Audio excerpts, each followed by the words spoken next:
Mara James had always loved quiet. Her small sewing shop sat at the edge of Briarwood, a sleepy town where little ever changed. She specialized in repairs, hemming trousers, patching uniforms, and restoring beloved stuffed animals. The steady hum of her old Singer machine kept her company from dawn until dusk, and the clinking of the shop's brass bell was the only real punctuation to her days. At 32, she was grateful for the solitude. Her childhood had been filled with noise, shouting matches between her parents, slammed doors, sirens in the night. Silence was safety. Silence was control. Her customers adored her. "Mara has magic hands," old Mrs. Calloway once said as Mara stitched the torn paw of her grandson's teddy bear. Mara had smiled shyly, her head bent over the fabric. Magic hands. She liked the sound of that. But lately, the silence had started to feel heavy. Oppressive, even. At night, when she closed the shop and walked upstairs to her tiny apartment, she sometimes swore she heard faint noises beneath the floorboards. Not rats, not pipes, something rhythmic, like the creak of footsteps pacing. Once, while repairing a dress late at night, Mara pricked her finger with the needle. A drop of blood welled up, and she dabbed it away quickly. But the sound of her sewing machine had shifted, just for a moment, from its usual whir to something more jagged. Almost like a whisper threaded between the stitches. She shook her head. "Too much caffeine," she muttered, and pressed on. Still, there were little things she couldn't quite ignore. Threads tangled when they shouldn't. Fabrics puckered into strange shapes.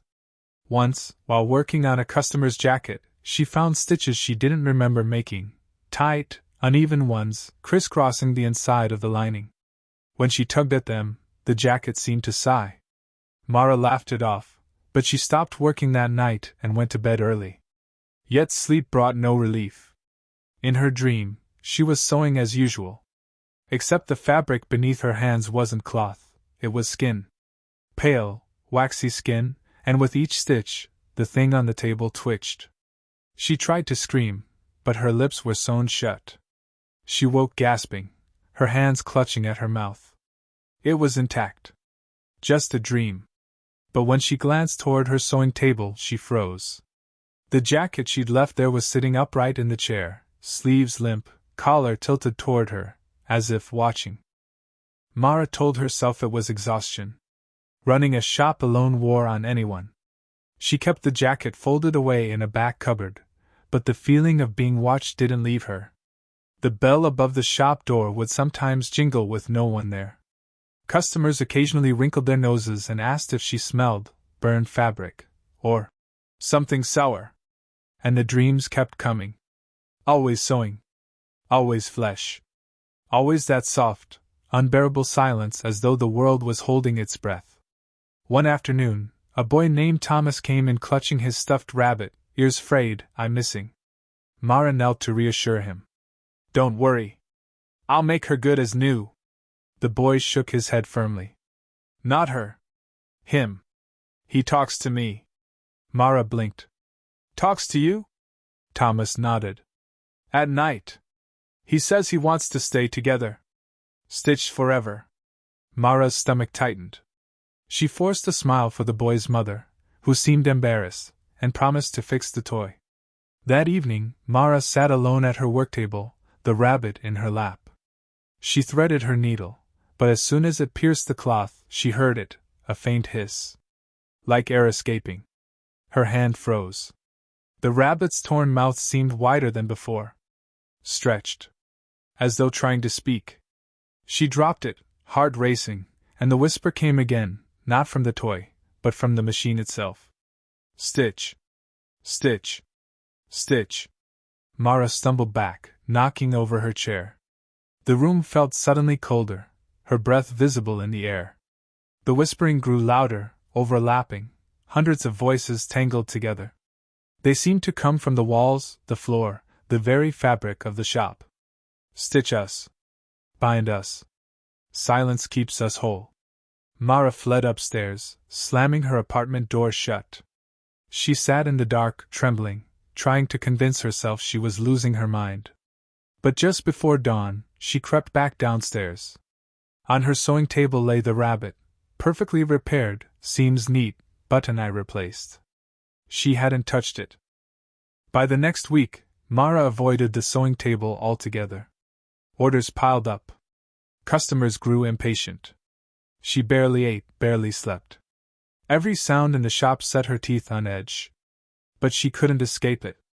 At night, the whispers pressed against the walls like damp air, seeping into her dreams.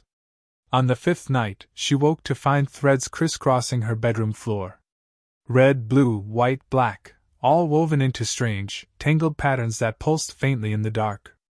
She followed them with trembling hands to the door of her sewing room. Inside, the machine was running on its own, needle punching up and down into the fabric. Mara forced herself closer. The fabric wasn't cloth, it was skin. Yellow-gray, stretched tight, stitched into the beginnings of a figure. Her breath hitched. The half-formed shape twitched beneath the needle. Its mouth was sewn shut, but a muffled groan escaped. "No!" Mara whispered, shaking her head. "No, no, no!" The machine stopped. The thing on the table turned its head, slowly, stiffly, toward her. Its eyes were open now, glassy and bloodshot. With horror, Mara realized she recognized the jacket lining she'd once found stitched strangely, the patches of fabric she hadn't placed. This thing was made of her work. Her repairs. Her magic hands. The creature tried to rise. Threads strained, pulling it upright. Its stitched mouth split open, and a chorus of whispers spilled out. "You kept us. You bound us. Now you will join us." Mara screamed and grabbed her scissors. She slashed at the threads, cutting them loose. The thing shrieked, collapsing into a pile of fabric, buttons, and flesh. She stumbled back, panting, hands trembling. But in the silence that followed, she heard the sewing machine click back to life. Her own fingers twitched. She looked down in horror. Her hands were moving on their own, pulling thread, threading the needle. "No, stop!" she cried, but her hands didn't obey. The whisper inside her skull was louder than ever. "Stitch! Stitch!" Silence. They found the shop weeks later. The front door unlocked, the lights still on. Customers had complained of unclaimed orders, packages sitting untouched. Claire, Mara's sister, was the one who finally braved the silence. The shop was immaculate. Not a speck of dust, every fabric roll stacked neatly. The sewing machine sat still, needle threaded, waiting. And on the mannequin by the window stood something new. A life-sized figure, stitched from dozens of fabrics, laces, and scraps. Its face was eerily familiar, button eyes set wide, lips sewn into a faint smile. A plaque rested at its feet. "Mara James," stitched in silence.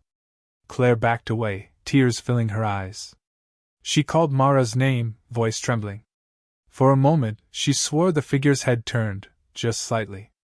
A soft creak of thread tightening. Then came the whisper, faint but unmistakable, curling through the still air of the shop. "Silence keeps us whole." Claire fled, but Mara remained. Her stitches were perfect. Too perfect. And in the endless silence of her shop, she was not alone. Closing image. The camera lingers on the shop window at night. The mannequin figure stands motionless in the dark, lit by the glow of the street lamp. For just a second, its hand twitches. A single thread drops to the floor. The bell above the door jingles, though no one enters. Fade to black.